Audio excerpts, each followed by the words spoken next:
Hello and welcome to another Tri-tutors video.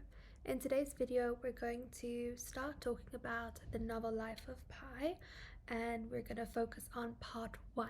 So we're going to focus on 4 particular aspects of part 1 which are important to know in terms of the context of part 2 and the novel in general, and you definitely can be asked contextual questions on part 1 even though the main action does happen in part 2. Part 1 is integral to understanding part 2. These are also really important points that you can include in a literary essay if you select to do the essay based on Life of Pi. So over here, as you can see, we're going to discuss some key characters, and this little quote of "it is true that those we meet can change us sometimes so profoundly that we are not the same afterwards" is very, very much true of the characters we're going to discuss, because these characters that are present in part 1 really influence Pi and help him on his journey through the Pacific, and also in his life after the being at sea debacle. Then we also are going to talk about religion, and particularly Pi's perspective of religion, which is a very unique perspective of religion. So we're going to unpack his whole journey towards having 3 religions and what his ultimate idea of religion is, and that's really important for part 2. When we discuss part 2, you'll see how that religion plays an important role.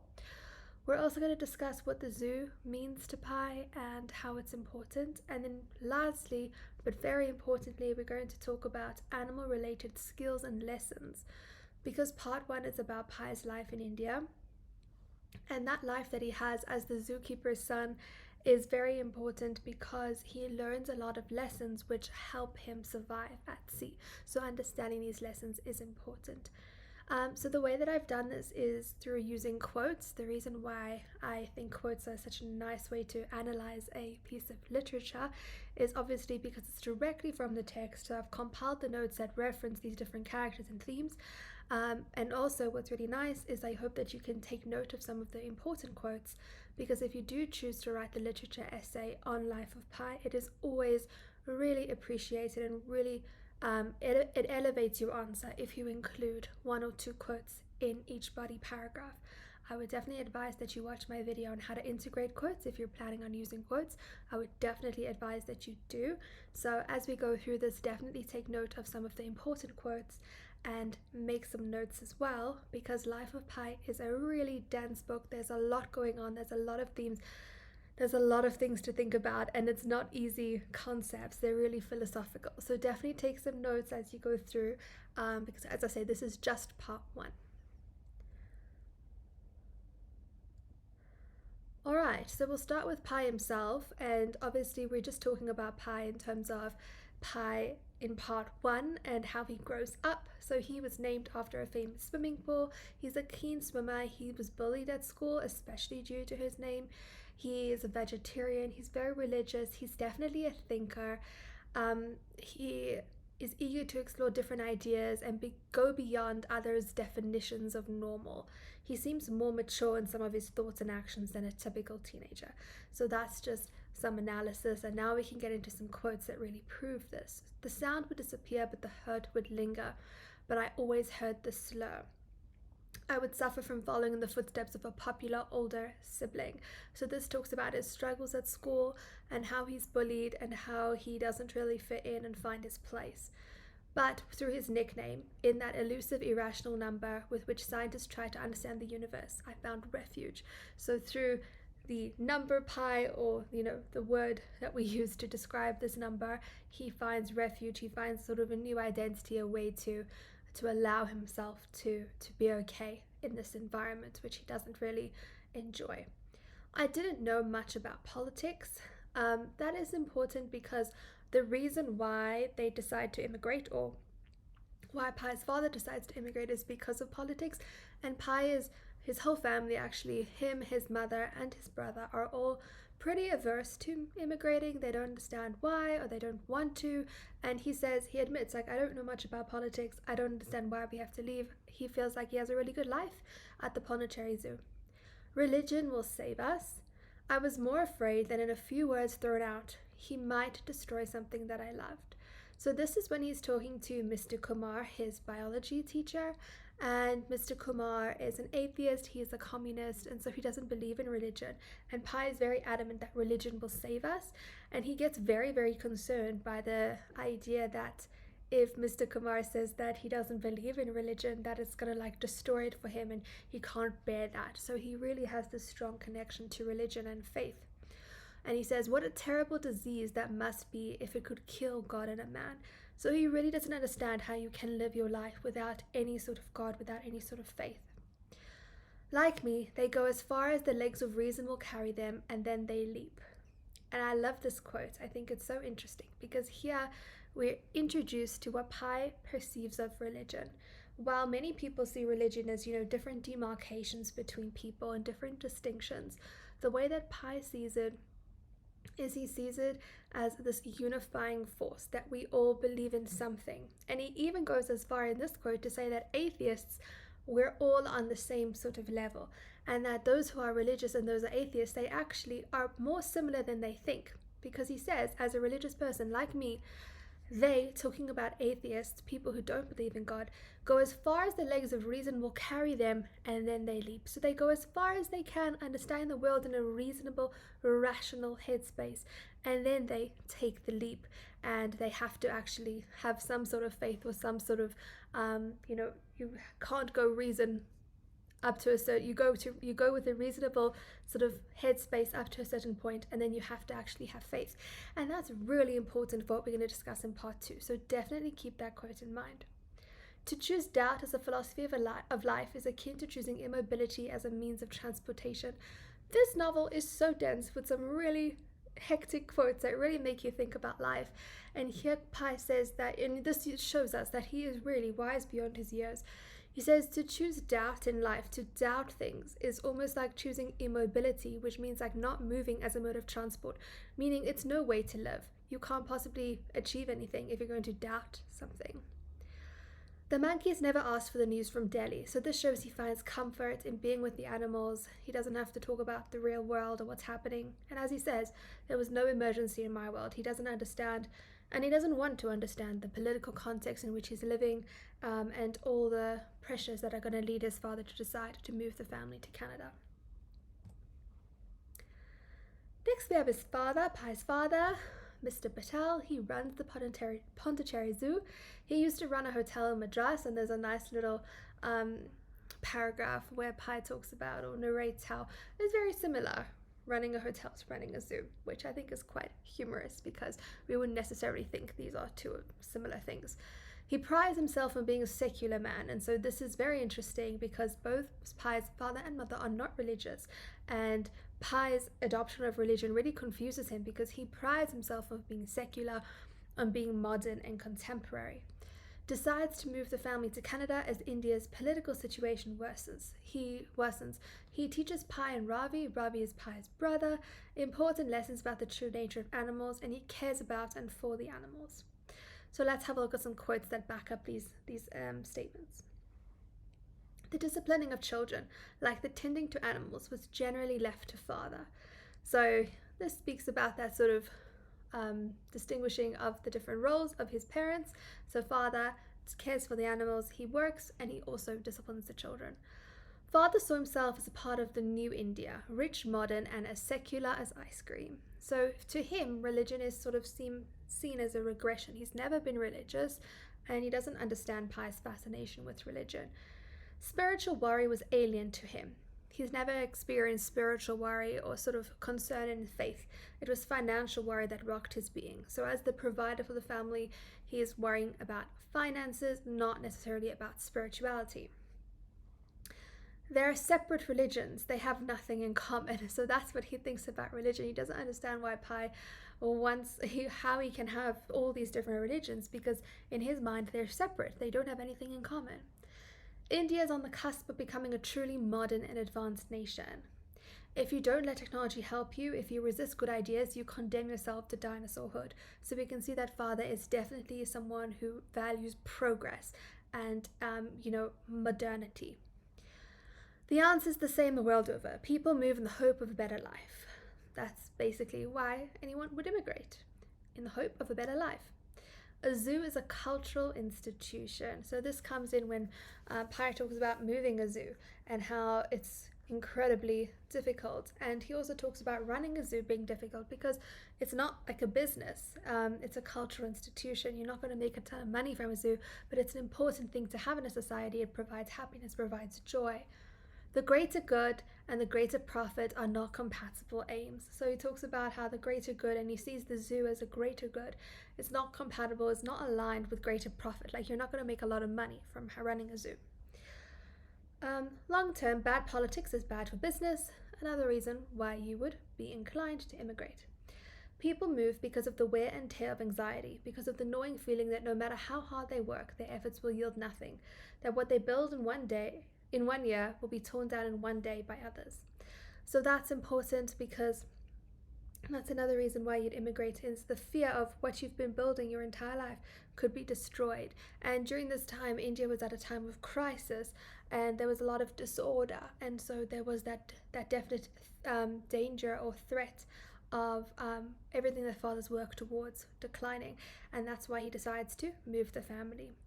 This next quote actually comes from part 2, but I've included it here because part 2 we're not really going to be talking about father too much, but father regularly sedated a number of the animals to lessen their stress, and this proves really important. This is on the cargo ship. Father sedates the animals to ensure that they are, not so stressed. This shows us about father that he is incredibly caring, but also it's going to be really important for the storyline because it's one of the reasons why Richard Parker doesn't attack Pi the minute they sort of see each other, because the sedation is still wearing off. Then we have mother, Mrs. Patel. She received a Baptist education and she loves to read. I really love this description over here, these two descriptions about mothers. Pi's mother's perspective on religion. Father sees it as completely crazy in terms of Pi adopting all these religions. He sees them as different things. He thinks of himself as progressive and secular, and his mother is equally as sort of astonished, but she's more bored and neutral on the subject of religion. The Hindu upbringing and the Baptist education had precisely cancelled each other out as far as religion was concerned and had left her serenely impious. And that quote, "We owe them good schools." This is sort of significant in terms of the context. So remember that Pi is sort of Hindu by birth. His parents are not religious, but he is sort of by default Hindu. And here his mother talks about having a Baptist education, and so and the fact that we owe them good schools. So here she's talking about Christianity. So she was a Hindu, or she is a Hindu, and then she goes to school and she receives a Christian education, and Pi remarks how they sort of cancelled each other out to make her serenely impious, that she's not religious in any sense. And we owe them good schools as a result of the missionaries that came to India and built these schools where a lot of students were then educated. She also agrees with father. She says, "These are terribly old-fashioned things you've taken to." She doesn't understand why Pi would be going sort of backward, in her opinion, into taking on religion. She even says perhaps Pi is marching to a different drumbeat of progress. She doesn't understand what drumbeat, but she says maybe his version of progress is different. And then the last quote, this is before they get on the ship to leave for Canada. The questions that swirled in mother's mind as she contemplated buying cigarettes, and Pi relates how his mother was like, should we buy cigarettes, even though she's never smoked in her life? It's just that sort of fear and anxiety of moving to a new place, and how she was just wanting to buy cigarettes. She doesn't know what's going to happen. I think you can put it in your head as this is happening, I think in like the 1940s, if I'm not mistaken. So you think of today, when you go to a new country, there's still a sense of like nerves, right? But we have the chance to Google it and research it before we actually go.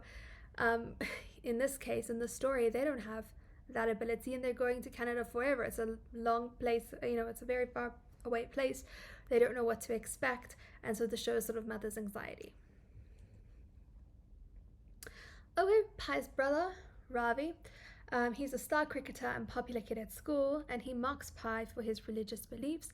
So they have a very different experience of school. Pi is bullied, he doesn't really fit in, whereas Ravi is like, the star kid. A fearsome bowler and a powerful batter, the captain of the town's best cricket team. You only need to convert to 3 more religions to be on holiday for the rest of your life. I really love that quote. I thought it was quite funny. But the first one shows that he is this star cricketer, different to Pi, definitely. And the next one shows how he mocks Pi, and he's like, oh, you just got to take on some more religions and you're going to be on holiday for the whole week, or for the rest of your life. I think what's important to note about Ravi is that Pi, they don't really get along, but they're still brothers, and Pi is definitely going to be really upset when Ravi dies. And so just that sort of family connection, that even though this family doesn't seem to maybe understand every aspect of each other, they're still family, and the loss of his parents and his brother really takes a toll on Pi, as you would expect. Alright, then we have Mamaji, who is very important to the story. He's the family friend who teaches Pi to swim, but he's also the one who tells the author of Pi's story, who we refer to just as the author in the book. And he says the way he prefaces the story is it's one that will make you believe in God. And he tells him this years later in a coffee shop in Pondicherry, and that prompts the author to actually go and visit Pi in Canada and interview him and write this book. He's a very active man. Mamaji swam 30 lengths every morning, and the fact that he teaches Pi to swim is also significant because he survives the shipwreck, which none of his family does because, well, there's a couple of reasons why, but one of the things that sets him apart from his family is he knows how to swim. Alright, and then we have our 3 characters who influence Pi in terms of religion. So let's actually start with the Hindu Pandit. This is Pi's Hindu spiritual leader. We don't have a name for him, but we can understand that he's sort of known Pi for, since he was young, because by default Pi is Hindu based on his birth and his upbringing. Then we have Father Martin, who teaches Pi about Christianity. And then we have Satish Kumar, there's 2 Satish Kumars. This is the baker, who is the Muslim man, and he inspires Pi's interest in Islam. He's a key influencer in Pi's decision to study religion at the University of Toronto years later. So he says here in this quote, Mr. and Mr. Kumar led me to study zoology and religious studies at the University of Toronto, talking about the 2 different Mr. Kumars, this one obviously referring to religious studies. And he marveled at everything. When Mr. Kumar comes to visit the zoo, Pi shows him around really proudly. He's like, you don't have to pay. And he shows him around. And it's really important because both of the Mr. Kumars are at the zoo at the same time, and we can compare and contrast how they view the animals and how they think of it. And so we see here Mr. Kumar, he marveled at everything, sort of God's creation. He sees everything and he's like, wow, this is impressive. And obviously we also have all 3 of these men who meet Pi and his parents that one day, where his parents are alerted to the fact that Pi is currently practicing 3 different religions. Then we have the other Satish Kumar, who is Pi's biology teacher. He is a communist, he's an atheist who holds scientific beliefs, and he inspires Pi to study zoology years later after the shipwreck when he's studying in Canada. He was a regular visitor who read the labels and descriptive notices in their entirety and approved of every animal he saw. Each to him was a triumph of logic and mechanics, and nature as a whole was an exceptionally fine illustration of science. So here we can see the contrast in terms of how the other Mr. Kumar looks at these animals. So the Muslim Mr. Kumar, he looks at them, wow, this is God's creation. Whereas the communist Mr. Kumar, he goes and he looks at all the descriptions and he's like, wow, all this science, all these things that have been created. He wants to know all the knowledge and he wants to see sort of how they work in a sort of logical manner. When Mr. Kumar visited the zoo, it was to take the pulse of the universe, and his stethoscopic mind always confirmed to him that everything was in order, that everything was order. He left the zoo feeling scientifically refreshed, so to him the zoo confirms his beliefs about the world. One might say it's my temple. So obviously if you're a communist and atheist, you're not religious, but he's saying one might say it's my temple. This is the place where he reconnects with his version of the universe and what he believes. If we had politicians like these goats and rhinos, we'd have fewer problems in our country. And so this talks about his belief in communism, because communism believes in the sense of sort of equality or working for the common good. And so what he sees in the animals is a work towards the common good, as opposed to the politicians within the political situation in India of the time, where, it's not necessarily looking like they're functioning for the common good. There are no grounds for going beyond a scientific explanation of reality, and no sound reason for believing anything but our sense of experience. A clear intellect, close attention to detail, and a little scientific knowledge will expose religion as superstitious bosh. God does not exist. So this is his perspective of the world, and he says that you shouldn't be seeing life as anything as what it is. You should use your own experience to justify sort of scientific claims. So you can't just believe in something that someone else has told you, like for instance God. You must rather see the world for yourself and make conclusions based on that. And this is important because as much as Pi is religious, he really respects Mr. Kumar, and he does take on board a lot of what he says, and you'll see that in part 2 as well. He definitely employs reason, and that's one of the key reasons for his survival, is that he combines his sense of religion but also with the sense of reason. Some people say God died during the partition in 1947, so here reference the political situation why he doesn't believe in God.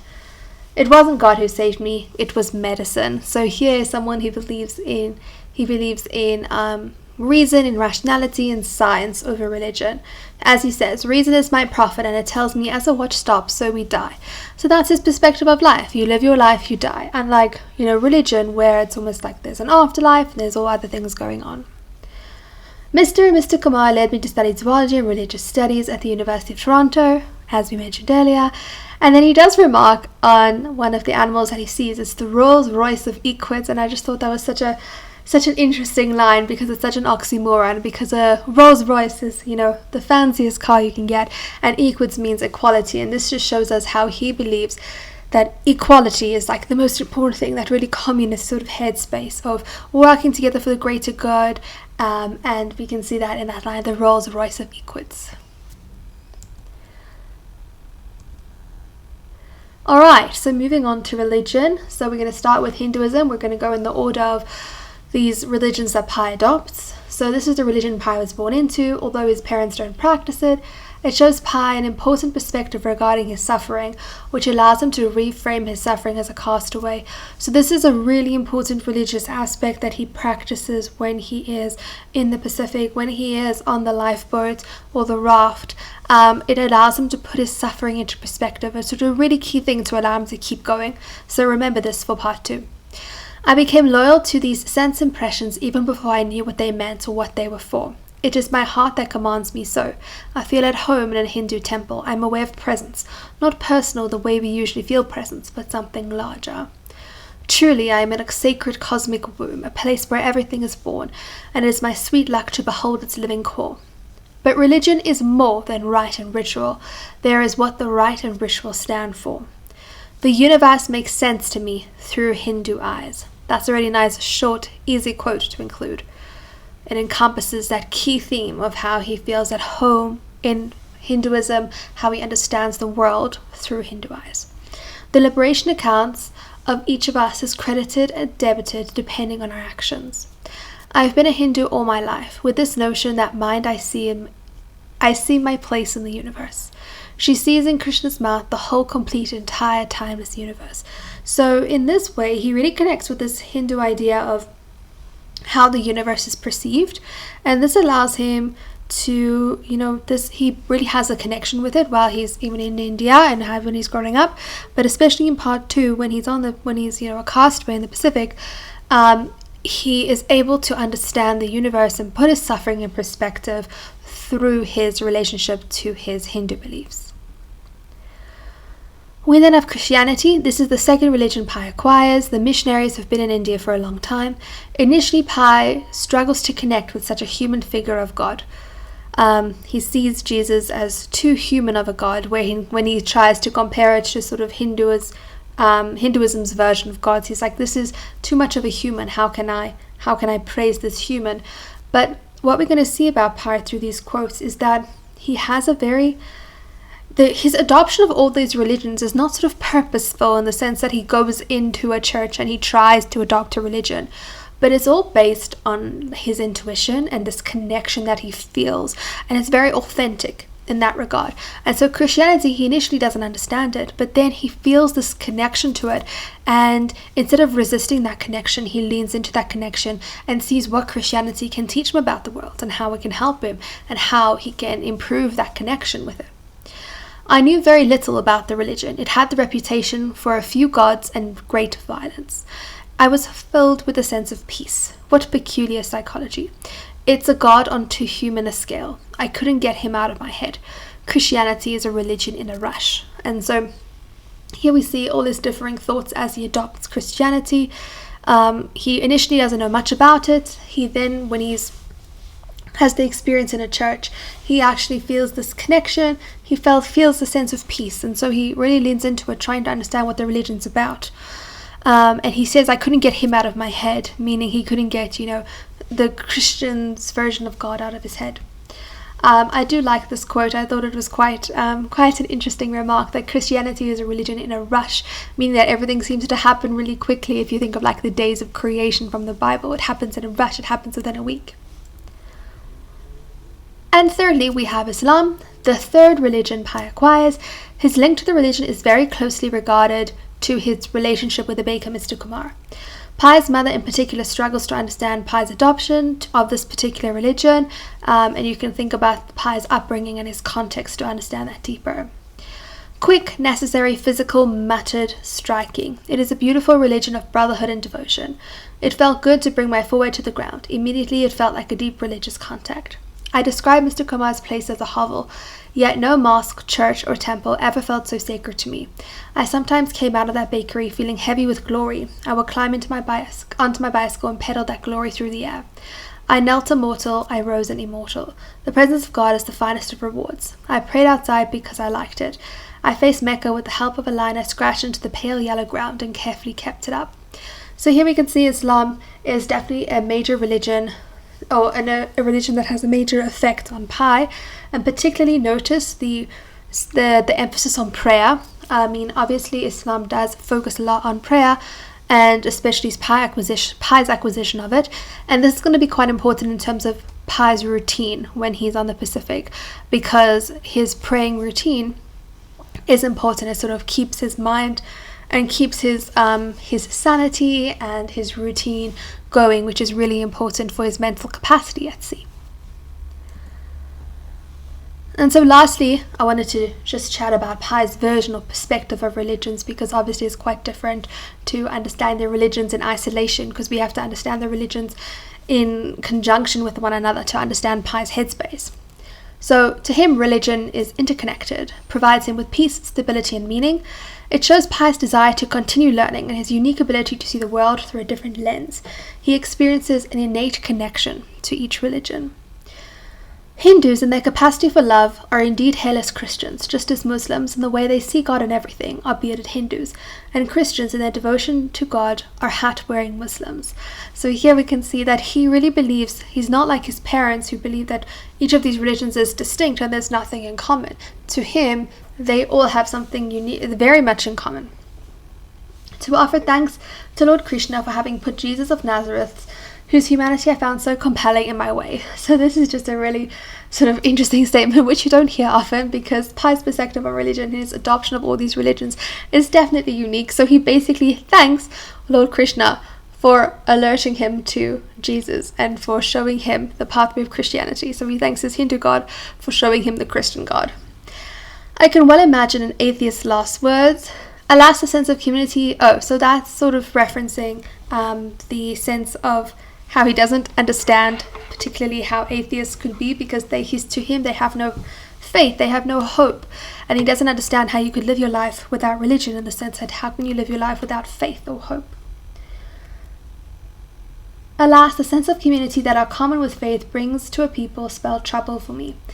So this talks about how, despite the fact that he is very much involved in all these religions and he attends prayer services and things like that, there is a distinctive separation, especially after everyone finds out he's been practicing all three religions. He can't really converse with his community. He doesn't have that community aspect to his religion, because people don't understand how he can be dedicated to three different religions. They didn't know that I was practicing Hindu, Christian, and Muslim. I was a practicing Hindu, Christian, and Muslim. Teenagers always hide a few things from their parents, isn't that so? So I thought that was an interesting quote, because obviously what teenagers are typically hiding from their parents is not necessarily that they're practicing 3 religions. We were to meet not just one wise man, but all 3. So this is when his parents do find out about the fact that he's been practicing 3 religions, where they meet all 3 wise men one day. So there's like a twist of fate. Babu Gandhi said, "All religions are true. I just want to love God." To me, religion is about our dignity, not our depravity. I want to be baptized, and I would like a prayer rug. So these 3 quotes just show us how dedicated he is to religion, how he truly, this is very like sort of innocent connection to religion, how he just really believes that all religions are true, and that he just wants to love God in every capacity that he can. And that, that second last quote, I think is really, a unique perspective, that religion is about dignity and not depravity. Well, maybe not unique perspective, but definitely something to think about, that to him it represents sort of our humanness instead of what we lack, which I think sometimes we can see, different religions maybe bring out more depravity than dignity within us. So just something to think about. I would like to be baptized and like a prayer rug. This shows us how he's dedicated to all 3 religions that he registers his interest towards. He is dedicated to all 3. Okay, the planetary zoo, just a nice short slide. Now it is so small it fits in my head. It was paradise on earth. I explore it now, and the only place left for it, my memory. Moving a zoo is like moving a city. Just a couple of things to say about the planetary zoo. So this talks about, it was paradise on earth. Pi really found a sense of peace within the planetary zoo. He really loved it. It's one of his key childhood memories. Also, it speaks to the theme of memory and how, Pi loses a lot in this novel. And the planetary zoo is one of those things that he lost. But he says, it's so small it fits in his head now. And previously he sort of makes this comment about how it was when he was a child. It was so massive. When you're a child and you imagine a place, it's like, or when you go through life, everything seems so big. I'm sure you've experienced that. And then when you go back to that place, maybe as an adult, it seems a lot smaller, and you're like, hi, is this how I remember it? And to him now, it's like a really sad realization that it's so small for him now, it just fits in his head. He's the only person in his life who sort of remembers it, and he can only explore it in his mind. The loss of the zoo, even though the loss of the zoo happens, before the shipwreck, it's incredibly not hurtful, but it definitely makes an impact on Pi. He found a home, he found a lot of passion within the planetary zoo. And also the last one, moving a zoo is like moving a city. Just, remember the preparations for immigrating took about a year, because moving a zoo is a really, really hefty feat. Okay, and lastly, so these are the lessons that he learns about animals and the skills that he masters, which are going to be incredibly helpful for him on his journey with Richard Parker. So some of the key things that he learns is that animals might actually prefer zoos to the wild, and he talks about misinformation about zoos. Animals are dangerous and not to be anthropomorphized. You should not treat animals as humans because they are dangerous. You don't even think of them as animals. How to tame or train an animal to an extent, or get control of an animal. It's really important to remember that he does learn these skills, but he never actually has to apply them before he's on the raft. And he's not he's a teenager. He's not some person who is well versed in survival skills or an expert by any means. But these few things that he knows about animals help him control Richard Parker to some extent. The similarities and differences between animals and humans. Always expect the unexpected with regard to animals and to life. And Pi uses the metaphor of animals to explain how we should always expect the unexpected. And respecting animals, finally. So let's have a look at some quotes. Animals in the wild lead lives of compulsion and necessity within an unforgiving social hierarchy, an environment where the supply of food is low and where territory must be constantly defended and parasites forever endured. If a man, boldest and most intelligent of creatures, won't wander from place to place, a stranger to all, beholden to none, why would an animal, which is by temperament far more conservative? birds are not free. A house is a compressed territory where our basic needs can be fulfilled close by and safely. So this is his perspective on zoos and how they get a sort of bad reputation or a bad press. He essentially says that animals in the wild, people perceive them as being free, but perhaps they're not so free as we might think. He says that if human beings, who are sort of the most intelligent of creatures, don't live in the wild, right? We create houses for ourselves, we have a sense of stability. Why would an animal then want to sort of be completely in the wild, not have a sense of stability? So that's his argument that he provides here. And he even says birds are not free, which is a really interesting statement. Once again, really shows us how Pi is a thinker. He is always thinking about different things and definitely very mature for his age, I would say. Certain illusions about freedom plague them both. This is his comment about religion and about animals in the zoo. The most dangerous animal in the zoo is man. So this is what his father educates him about. The cruelty is often more active and direct. We have an obsession with putting ourselves at the center of everything, is the bane of not only theologians but also zoologists. So I thought this was such a clever line because it is very true. So he talks about theologians, people who study religion, theology, and zoologists, people who study animals. And he says that we have a tendency to put ourselves, being human beings, at the center of all these things, when in reality we are just one sort of aspect of religion and one aspect of the natural world. I learned a lesson that an animal is an animal. Tigers are very dangerous. This is when father teaches Ravi and Pi about the dangers of tigers and dangers of animals. He really purposefully teaches them this lesson because growing up on the zoo, he wants to ensure that his children are safe. I may have anthropomorphized the animals till they spoke fluent English, but the fancy was always conscious. So he says, yes, sometimes, I did make friends with the animals, I did see them a little bit as human, but he does say that he always kept it conscious, that he wasn't unconsciously treating them as animals, that he knew that in his little sort of ways in which he was anthropomorphizing them, he knew it wasn't true. He knew that the animal was still an animal. As he says, but I never deluded myself as to the real nature of my playmates. My poking nose had more sense than that. I don't know if I saw blood before turning into mother's arms, or if I daubed it on later in my memory with a big brush. So this is how, after he sees that father feeds the tiger, he doesn't know if there was actually blood or if he's put it on in his memory.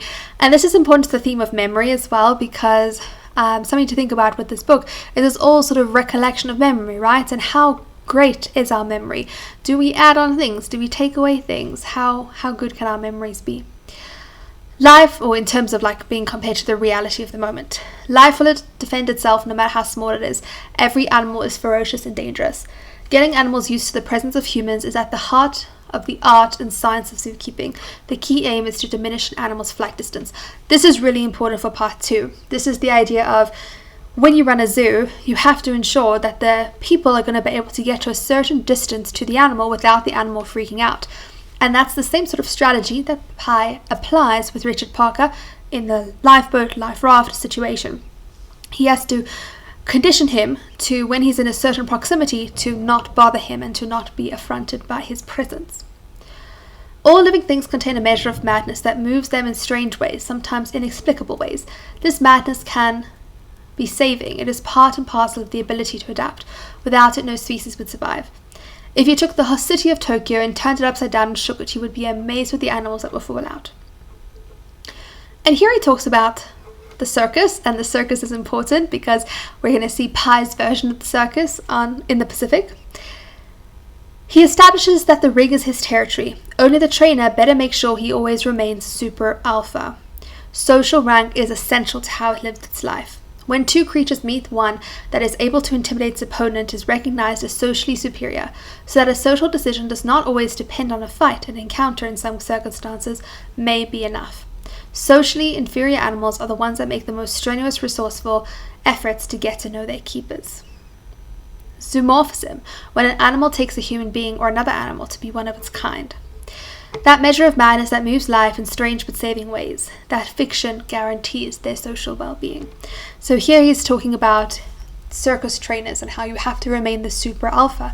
And it's not even about fighting against the animal that you're training, but it's about maintaining that position and maintaining that sense of confidence, which we're definitely going to see illustrated in part 2 of the novel. Thank you so much for watching. I hope that you found this video helpful. Please remember to like the video and subscribe to the channel, and I'll see you in the next one.